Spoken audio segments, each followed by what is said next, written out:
கட்டு சிங்கியோட Kashmir trip. இந்த வாட்டி லீவ்ல அப்பா காஷ்மீருக்கு கூட்டிட்டு போறாரு. அதுக்காக பசங்க 2 பேரும் ரொம்ப எக்ஸைட்டடா பேக்கிங் பண்ணிக்கிட்டே இருந்தாங்க. கட்டு, நான் இந்த ரெட் கேப் எடுத்துக்குவாடா, அங்க ரொம்பவே குளிரா இருக்கும். அப்புறம் என்ன சிங்கி, நான் என்னோட பூட்ஸ் எடுத்துப்பேன், அதுக்கப்புறம் கிளவுஸ் எடுத்துப்பேன். அங்க ஸ்னோ வேற விழுன்னு சொல்லிருக்காங்க. அதுக்கப்புறம் அந்த ஸ்னோல நம்ம ஸ்னோமேன செய்ய போறோம். நான் நிஜமா ரொம்ப எக்ஸைட்டடா இருக்க சிங்கி. வெறும் இன்னும் ஒரே நாள் தான், அதுக்கப்புறம் நம்ம ட்ரெயின்ல போற காஷ்மீர். கட்டு சிங்கிக்கு எக்ஸைட்மெண்டால ராத்திரி எல்லாம் தூக்கமே வராது. மறுநாள் காலையில அப்பா அம்மா கட்டு சிங்கி எல்லாரும் சேர்ந்து ரயில்வே ஸ்டேஷனுக்கு போறாங்க. ட்ரெயின் ஏறின உடனே ட்ரெயினும் கிளம்பிடுது. அங்க அவங்க ஒரு குட்டி ஃப்ரெண்ட பாக்குறாங்க. அவங்கள பார்த்த உடனே அவங்க எக்ஸைட்டட் ஆயிடுறாங்க. அட சிங்கி, அங்க பாரு, அவங்க கூட காஷ்மீர் போறாங்கன்னு நான் நினைக்கிறேன். நல்லா இருக்கும்ல அவங்க கூட நம்ம கூட வந்தா?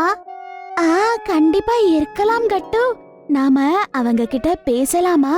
கட்டு சரி அப்படின்னு சொல்லி தலையாட்டுறான். அதுக்கப்புறம் சிங்கி அந்த பையன் கிட்ட சொல்றா, நீங்க கூட காஷ்மீர் போய்கிட்டு இருக்கீங்களா? என்ன? இல்ல, நான் காஷ்மீர்ல தான் குடியிருக்கேன். அத கேட்டதும் கட்டு சிங்கி ரொம்பவே ஷாக் ஆயிடுறாங்க. கொஞ்ச நேரத்திலே அப்பா அம்மா கூட அந்த குழந்தையோட அப்பா அம்மா கிட்ட நல்லா பேச ஆரம்பிக்கிறாங்க. அதுக்கப்புறம் கட்டு சிங்கிக்கு தெரிய வருது, அவங்களது காஷ்மீர்ல ஒரு ஹோம் ஸ்டே இருக்குன்னு. இது ரொம்ப நல்ல விஷயமாச்சே. அப்ப நாங்க உங்க வீட்லயே ஹோம் ஸ்டே பண்ணிக்கிறோம். நிச்சயமா இந்த ட்ரிப் உங்களுக்கு செம்மையா இருக்க போகுது. எங்க வீட்டுக்கு பக்கத்திலேயே பனிசறுக்கு விளையாடுற இடமும் இருக்கு. ரொம்ப பனி இருக்கிறதால பசங்க ஸ்னோமேன் செஞ்சு கூட விளையாடலாம். அது கேட்ட கட்டு சிங்கி இன்னுமே நிறைய எக்ஸைட் ஆயிடுறாங்க. அப்ப கட்டு அந்த பையன் கிட்ட கேக்குறான், சரி, அப்புறம் உன் பேரு தான் என்ன? என்னோட பேரு ராஜு. உங்க 2 பேரோட பேரும் என்ன? நாங்க 2 பேரும் தான் கட்டு சிங்கி. அதுக்கப்புறம் கட்டு சிங்கி ராஜுவோட ரொம்ப நல்ல ஃப்ரெண்ட்ஷிப் ஏற்படுது. அதுக்கப்புறம் அவங்களோட 2 நாள் ட்ரெயின் டிராவல் எப்படி போச்சுன்னு அவங்களுக்கே தெரியல. அவ்வளோ நல்லா என்ஜாய் பண்ணாங்க. காஷ்மீருக்கு போன உடனே அப்பா அம்மா கட்டு சிங்கி ராஜுவோட ஹோம் ஸ்டேக்கு தான் போறாங்க.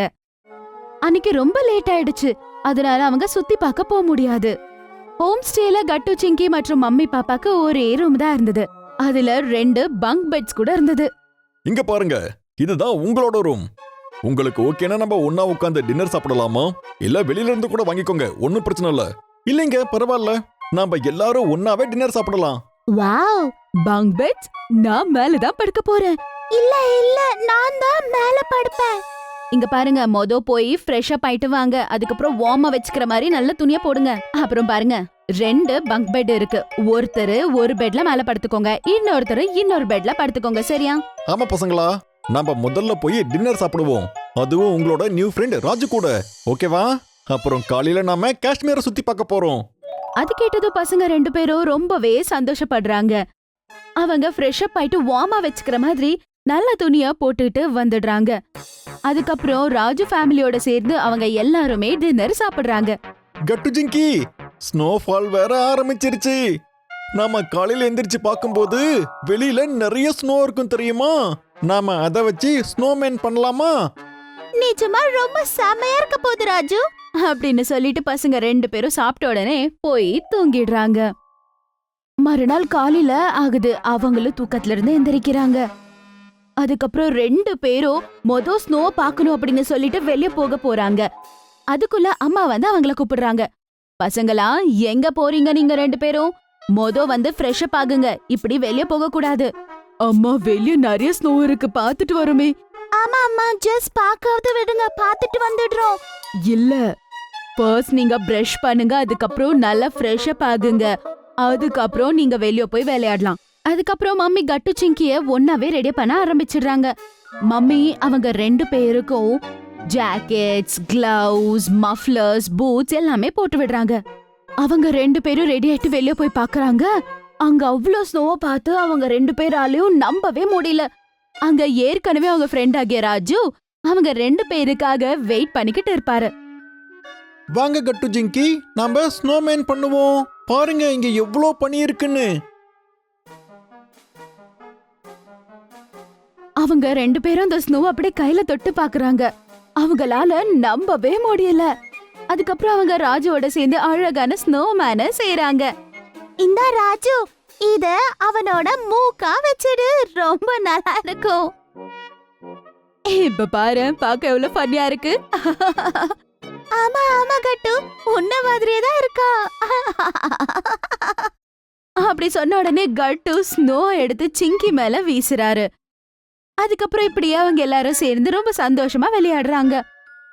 அதுக்குள்ள அம்மா அங்க வந்து அவங்கள கூப்பிடுறாங்க. பசங்களா வாங்க, சீக்கிரம் சாப்பிட்டு நாம காஷ்மீரை சுத்தி பார்க்க கிளம்பணும் என்ன அப்படின்னு சொன்னதும் கட்டு, சிங்கி, ராஜு 3 பேருமே வீட்டுக்குள்ள போயிடுறாங்க. பசங்களா, நாம இன்னைக்கு குல்மா ரோப் சவாரி போக போறோம். அங்க இருந்து பார்த்தா காஷ்மீரோட அழக நம்ம நல்லா ரசிக்கலாம். அப்புறம் நம்ம மார்க்கெட்டுக்கும் போவோம். அப்புறம் சாயங்காலம் தாலியாரிக்கும் போவோம். அங்க நாம போட் ரைட் போகலாம். சரி போலாம். அதுக்கப்புறம் அவங்க எல்லாரும் நல்லா சாப்பிட்டு வெளிய சுத்தி பார்க்கிறதுக்காக கிளம்புறாங்க. அவங்க அந்த சீனரிஸ் எல்லாம் பார்த்ததும் ரொம்ப எக்ஸைட் ஆயிடுறாங்க. ரோப் கார் ரைட்ல போலாம் அப்படின்னு சொல்லி அவங்க டிசைட் பண்றாங்க. மம்மி, எனக்கு ரொம்பவே பயமா இருக்கு அப்படின்னு சொல்லி சிங்கி கண்ணை மூடிக்கிறா. அதுக்கப்புறம் அவங்க அம்மாவை கட்டியா புடிச்சுக்கிறா. சிங்கி, ஏன் நீ அவ்ளோ பயப்படுற? அங்க கண்ணை ஓபன் பண்ணி பாரு, எவ்வளவு அழகா இருக்குன்னு அப்படின்னு சொன்னது சிங்கியும் மெதுவா கண்ணை ஓபன் பண்ணி பாக்குறா. அதுக்கப்புறம் அவளுக்கும் பயம் பறந்து போயிடுது. அப்புறம் அவங்க எல்லாரும் ரொம்பவே என்ஜாய் பண்றாங்க. அப்பா அம்மா கூட அவங்க எல்லா ப்ராப்ளம்ஸையும் மறந்து போயிடுறாங்க. அதுக்கப்புறம் கோல்மார்கோட ஒரு மெயினான மார்க்கெட்டுக்கு அவங்க போறாங்க. அதுக்கப்புறம் அவங்க பாக்குறாங்க, அங்க ஒரு ட்ரெஸ் ஷாப் இருந்தது. காஷ்மீரோட ட்ரெடிஷனல் ட்ரெஸ்ஸஸ் இருந்தது. அங்க ஜனங்க அந்த ட்ரெஸ்ஸஸ் எல்லாமே போட்டுக்கிட்டு போட்டோகிராஃப்ஸ கிளிக் பண்ணிக்கிட்டு இருந்தாங்க. வாவ், நம்ம காஷ்மீரோட பாரம்பரிய ட்ரெஸ் எல்லாம் போட்டுக்கிட்டு நம்ம ஃபேமிலி போட்டோ எடுப்போமா? இது ரொம்ப நல்ல ஐடியா. ஆஹா, வாங்க, இத நாம இன்னைக்கு கண்டிப்பா ட்ரை பண்ணனும் அப்பா அம்மா. அப்புறம் அப்பா அம்மா, கட்டு, சிங்கி எல்லாரும் ஷாப்கீப்பர் கிட்ட போறாங்க. அதுக்கப்புறம் அவங்க கிட்ட இருந்து அந்த ட்ரெடிஷனல் ட்ரெஸ்ஸஸ் அவங்க கலெக்ட் பண்ணிக்கிறாங்க. அப்புறம் அழகான போட்டோஸ் அவங்க எடுக்கிறாங்க. அவங்களுக்கு அது ரொம்பவே பிடிச்சிருந்தது. 1 2 3 சொல்லுங்க, சீஸ். அதுக்கப்புறம் அன்னைக்கு எல்லாமே அவங்க நல்லா சுத்தி பாக்குறாங்க. ரொம்பவே லேட் ஆயிடும். அதனால அவங்க ஹோம் ஸ்டேக்கு திரும்பி வந்துடுறாங்க. மறுநாள் அவங்க டல் லேக்ல போட்டிங் போறாங்க. அவங்களுக்கு அங்க பார்க்க ரொம்பவே பிடிச்சிருந்தது. மம்மி, காஷ்மீர் நிஜமாலே ரொம்ப அழகா இருக்கு. ஆமா கட்டி செல்லும். ஆனா காஷ்மீரோட ஒரு ஃபேமஸ் விஷயத்த நீங்க இன்னும் ட்ரை பண்ணவே இல்ல. என்னமா அது? அட பசங்களா, அம்மா காஷ்மீரிய பத்தி பேசிக்கிட்டு இருக்காங்க. இருங்க, உங்களுக்கு குடிக்க ஏதாவது கொண்டு வரேன். அதுக்கப்புறம் கட்டு, சிங்கிக்கு அப்பா அம்மா காஷ்மீரி கவா வாங்கி தராங்க. அத குடிச்சு அவங்களுக்கு ரொம்பவே பிடிச்சிருந்தது. அம்மா, நிஜமா ரொம்ப டேஸ்டியா இருக்கு தெரியுமா? ஆமா பசங்களா, இந்த ட்ரிங்க் நம்மளோட டைஜஷனுக்கு கூட ரொம்பவே நல்லது. சரி, இத சீக்கிரம் ஃபினிஷ் பண்ணுங்க. அதுக்கப்புறம் டல் லேக் கிட்ட இருக்க டியூலிப் கார்டனுக்கு நம்ம போகணும். அதுவும் டல் லேக் பக்கத்துல தான் இருக்கு. Okay mummy. அப்பா அம்மா, கட்டு, சிங்கி எல்லாருமே டியூலிப் கார்டனுக்கு போறாங்க. ஆனா இதுக்கப்புறம் அவங்க வீட்டுக்கு போற நேரம் வந்தாச்சு. ஆனா கட்டு, சிங்கிக்கு வீட்டுக்கு போகிறதுக்கு பிடிக்கவே இல்ல. மம்மி, அப்பா, நாங்க இங்கே இருந்துறோம். மம்மி, எனக்கு இங்க இருக்க ரொம்ப பிடிச்சிருக்கு. ஊருக்கு வரவே பிடிக்கல. ராஜுவோட ஸ்கூல்ல என்ன கூட அட்மிஷன் பண்ணிடுங்க. அட, அது எப்படி முடியும் ஜிங்கி? ஆஹா பசங்களா, அப்ப உங்களோட ஃப்ரெண்ட்ஸ் கதை என்ன ஆக போகுது? அப்புறம் உங்க ஃப்ரெண்ட்ஸ்க்காக நீங்க நிறைய கிஃப்ட்ஸ் எல்லாம் வேற வாங்கிருக்கீங்க. அத யாரு கொடுப்பாங்க? மம்மி அப்படி சொன்னத பசங்க 2 பேரும் மனசு மாறிடுறாங்க. அதுக்கப்புறம் அங்க இருந்து வீட்டுக்கு போறதுக்கு ரெடி ஆயிடுறாங்க. அதுக்கப்புறம் அவங்க ஹோம் ஸ்டேக்கு அங்க இருந்து கிளம்புறாங்க. ராஜு, நாங்க உன்ன ரொம்பவே மிஸ் பண்ணுவோம். நீ மும்பை வந்தப்ப கண்டிப்பா வீட்டுக்கு வரணும். ஆமா கட்டு, ஜிங்கி, நீங்க மறுபடியும் இங்க வந்தீங்கன்னா எங்க வீட்ல தான் ஹோம் ஸ்டே பண்ணணும், சரியா? கண்டிப்பா ராஜு. அப்புறம் இத வாங்கிக்கோ. ராஜு, இந்த gift உனக்காக நாங்க செலக்ட் பண்ணி வாங்கிட்டு வந்தோம். உண்மையாவா? உங்களுக்கு ரொம்ப தேங்க்ஸ் கட்டு, ஜிங்கி. நானும் உங்களுக்காக ஒரு கிஃப்ட் வச்சிருக்கேன் தெரியுமா? அன்னைக்கு நம்ம வெளியில பனியில விளையாடிக்கிட்டு இருந்தோம்ல, எங்க அம்மா நம்ம 3 பேரையுமே போட்டோ எடுத்திருக்காங்க. இந்தாங்க கட்டு, ஜிங்கி. நான் உங்களை எப்பவும் மறக்க மாட்டேன். நீங்க என் ஞாபகத்திலே இருப்பீங்க. கட்டு, சிங்கி அந்த போட்டோவை பார்த்து ரொம்பவே சந்தோஷப்படுறாங்க. அதுக்கப்புறம் அந்த போட்டோவை அவங்க கிட்ட அவங்க பத்திரமா வச்சுக்கிறாங்க. கட்டு, சிங்கி, ராஜு 3 பேரும் ஹக் பண்ணிக்கிறாங்க. அதுக்கப்புறம் அவங்க ஊருக்கு போறதுக்காக அப்பா அம்மா மற்றும் கட்டு சிங்கி ரயில்வே ஸ்டேஷனுக்கு போக வேண்டிய நேரம் வந்தாச்சு. அப்புறம் இப்படி அவங்களோட காஷ்மீர் ட்ரிப் முடிஞ்சிடுது. ஆனா காஷ்மீரோட மெமரிஸ் கட்டு சிங்கியோட மனசுல நிரந்தரமா நின்னுடுச்சு.